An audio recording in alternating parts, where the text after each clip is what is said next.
Hey guys, this is Therapy Through Pixels. I'm a licensed therapist, amateur artist, and avid gamer. Today, I'll be discussing PTSD and how it relates to Clive Rosfield from Final Fantasy XVI, all while I paint his portrait. A list of all the materials I used can be found in the description. Before providing mental health treatment, it's really important to conduct something called a biopsychosocial. This is an assessment that helps therapists get a better understanding of the factors that might be influencing your thoughts, feelings, and behaviors. It's kind of like when you go to a doctor for the first time and they give you this giant stack of information to fill out. We're not going to do all of that for Clive, okay?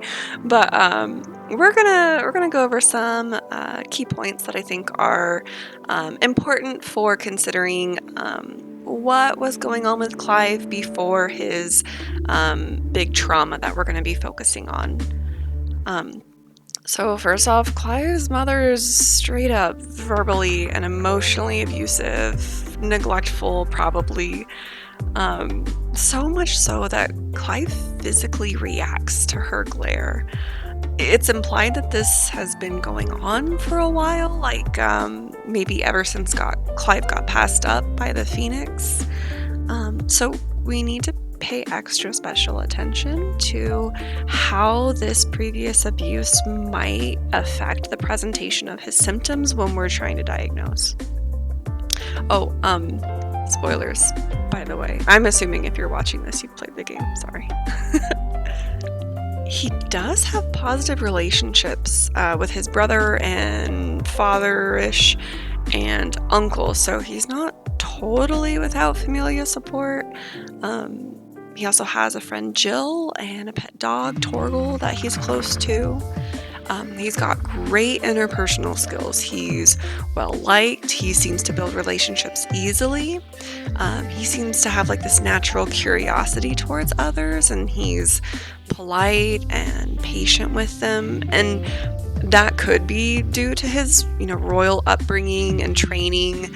But we see in the game that the royalty in this game are just pretty terrible people for the most part. So I'm gonna chalk this up to being just more of an inherent part of Clive's personality. He's got a really strong desire to prove his worth to his mother, who has rejected and abused him, to his father that was complicit in that abuse, saying things like, prove your mother wrong. And the people around him who Clive claims treated him like a spoiled little lordling when Joshua got the Phoenix powers instead of him. So this message is kind of repeated to Clive, this question of worthiness over and over and over again from all of the people around him. He seems to have low self-esteem and low self-worth. Go figure, right? When Joshua heals him, Clive says, "Don't waste your gift on me." And this could be a response to Joshua's poor health, but there's, again, that theme of being worthy that's just really, really driven home throughout this entire opening sequence of the game. As for values, Clive has a really strong sense of duty, a duty to his people, to his brother. A core belief of his seems to be that his purpose in life is to protect his brother. And this may be how he rationalized not inheriting his family's power.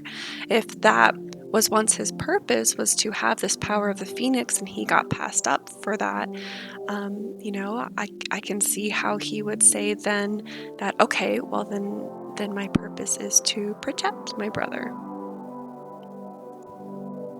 You probably already know what post-traumatic stress disorder is, but if not, it's a disorder where a person has difficulty recovering from a traumatic event. This disorder is usually characterized by intrusive thoughts, avoidance of anything that reminds the person of the event, and negative mood related, again, to the event. Typically, there's nothing pathological about struggling after going through a traumatic event. It only becomes clinically significant when the level of distress is so great and so persistent that it begins to seriously impact a person's quality of life. Anyone can get PTSD, and also not everyone gets PTSD. There seems to be some factors that may increase a person's odds of getting PTSD, like pre-existing conditions like major depressive disorder, having that before the traumatic event occurred. There seems to be some linkage there. Having low self-esteem, even genes may be linked to PTSD that might activate after a traumatic event. One theory proposes that PTSD occurs in people who have suffered a moral injury, where a person has witnessed or failed to prevent an event that transgresses deeply held moral beliefs such as the only thing I'm good for is protecting my brother Joshua. So to determine if Clive here has PTSD, we're going to look at the DSM-5-TR criterion for PTSD. So criterion A is exposure to actual or threatened death or injury or violence, either by directly experiencing it or witnessing it. And I'm going to say yes on this one. Clive is definitely exposed to some very gruesome violence and the presumed death of his beloved brother in the midst of an assassination attempt, which saw his father and countrymen murdered, and a loss of Clive's, way of life up until that point. So definitely yes for that criteria. Criteria B is presence of one or more intrusive symptoms. And this one's going to be a little hard to do, of course, because Clive's a video game character and we only really experience external things that are happening to him. We don't really have a clue as to what's going on internally, and of course we can't ask him, right? So this one's going to be a little shot in the dark here.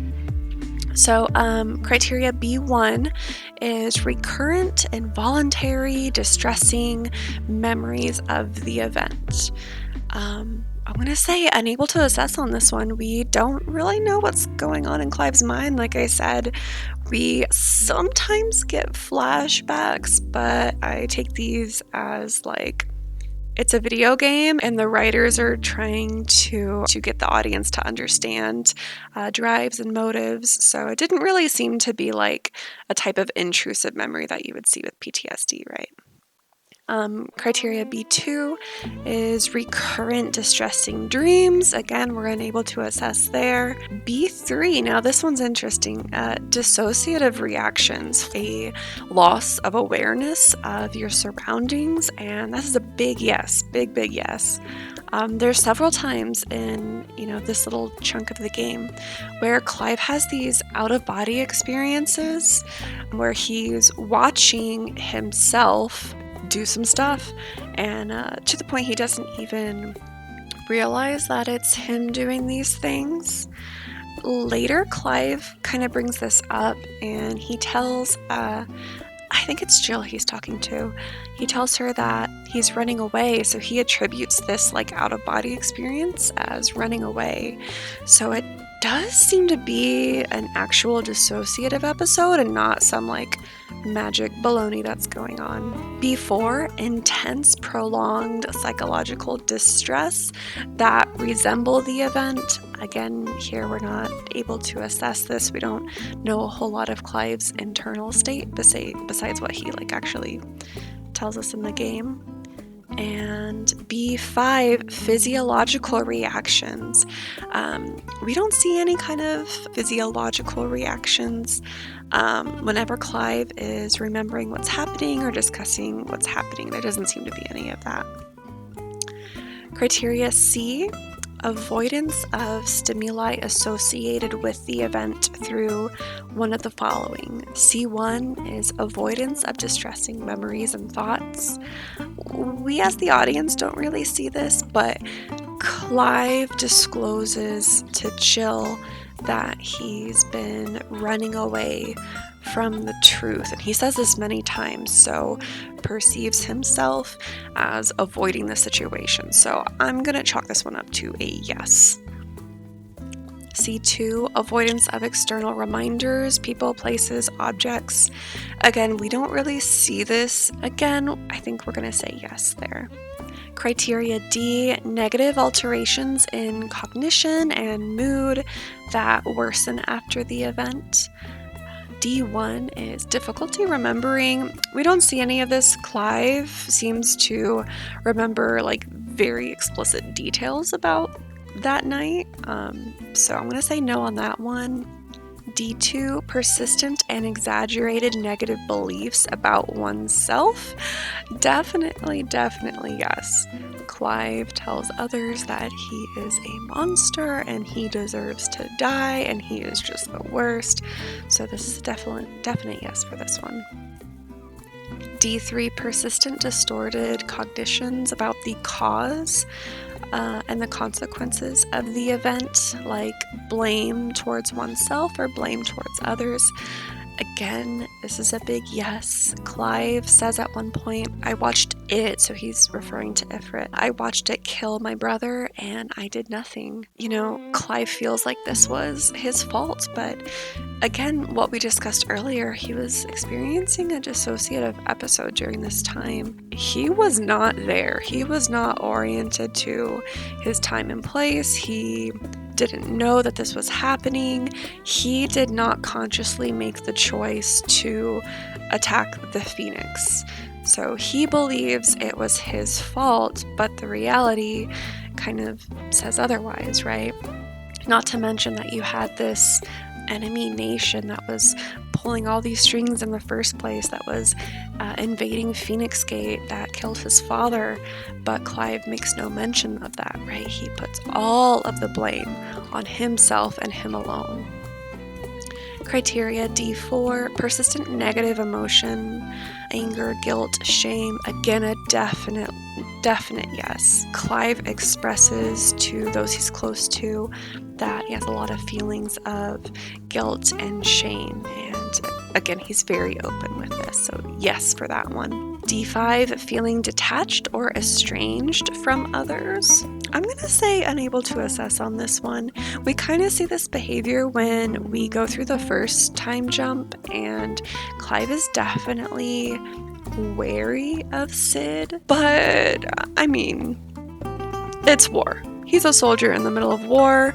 It makes perfect sense that he would be cautious. And again, this is kind of talking about Clive's internal state. Like, does he perceive himself as being detached? Does he feel detached? We don't really know, so I'm going to say unable to assess on that one. And again here, D6, inability to express positive emotions like happiness and satisfaction. We can't know. He definitely doesn't express outwardly any positive emotions, but we don't know what's going on in his internal state, right? E1, irritability and angry outbursts. We don't really see this from Clive. He's pretty calm and pretty patient with his associates. E2, reckless, self-destructive behavior. Tentative yes here. Clive does run headlong into danger many times, and he kind of just shows a general disregard for his own life. But again, he's a soldier in the middle of a war. So maybe. That one's a maybe. 3, hypervigilance. Again, I think another tentative yes here. E4, exaggerated startle response. So this would be like somebody sneaking up behind him and it spooks him so bad he like punches them in the face or something like that. And no, we definitely don't see any of that from Clive. E5, problems concentrating, and E6, sleep disturbances. We're going to say unable to assess on this one. These are things we would have to ask Clive directly about. And then criteria F through H are just, have these symptoms been happening at least over 1 month? And is there clinically significant distress that's happening? Is there any substance use, right? It would be very difficult for us to make an accurate diagnosis if our client, Clive here, is actively using substances. So he does not appear to use substances at least regularly in the game, and he seems to be in good medical condition, so it would be irresponsible to diagnose Clive with PTSD without being able to assess his internal state, right? We would need to ask him some pretty direct questions. But from what we do know, a diagnosis of PTSD, even PTSD with dissociative symptoms, yeah, maybe, could be likely. So let's talk a little bit about treatment. Like, what are our treatment options for PTSD? What are Clive's options here? So there's a lot of different modalities that have shown to be effective with PTSD. In general, research shows that people who go through therapy have better outcomes than people who don't go through therapy. And people who go through therapy and receive medication like antidepressants have generally the best outcomes. Cognitive processing therapy, CPT, is an evidence-based approach that is used by the American Department of Veteran Affairs for treating combat-related PTSD. So I think this would be my go-to for treating someone like Clive, because he did go through a combat-like trauma. CPT helps people identify their stuck points, which are strong negative beliefs that interfere with the natural recovery process. Like we talked about earlier, not everyone who experiences a trauma develops PTSD, and that is in part because of these pre-existing strong negative beliefs. We all have core beliefs about the world, some that we learn when we're very young. For example, if your mom told you, if you're not good, Santa's not going to leave you a present, you internalize that message as good things happen to good people and bad things happen to bad people. And when you experience a traumatic event, it gets filtered through those core beliefs. One of 4 things happen. 1, your self-image is modified. So you start having the thought that I must have done something wrong. Or 2, the event is used as proof that negative core beliefs are true. For example, see, bad things happen to me because I'm a bad person. Or 3, beliefs are generalized to the extreme. So let's say a man was assaulted by a woman, then he might develop the thought that I can never trust a woman again. And this is a thought that's meant to protect him from getting hurt again. Or 4, beliefs shift to balance the event. For example, dangerous people exist, but the risk in most situations is tolerable. And this is what we strive for in CPT, is balance.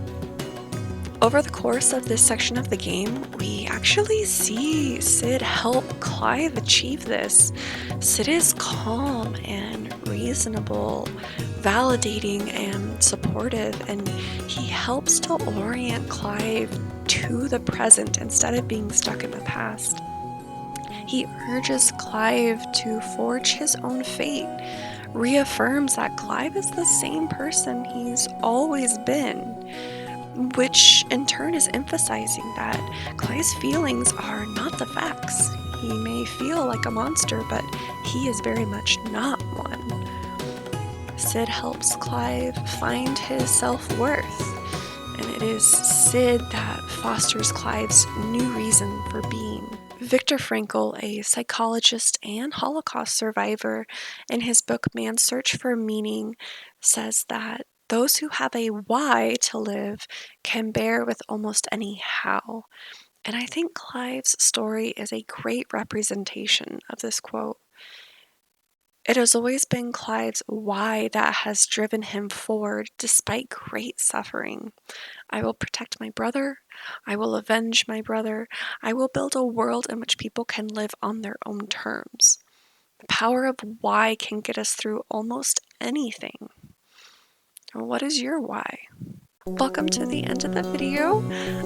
The next video is going to be about dissociative identity disorder. Comment down below if you have a guess as to which video game character it's going to be about. And also if you have any requests for certain characters or certain disorders you would like to see a video on, let me know. I plan to do one of these every 2 weeks. If you liked the video and you would like to see the next one, please consider supporting me by clicking the subscribe button. Thanks, guys.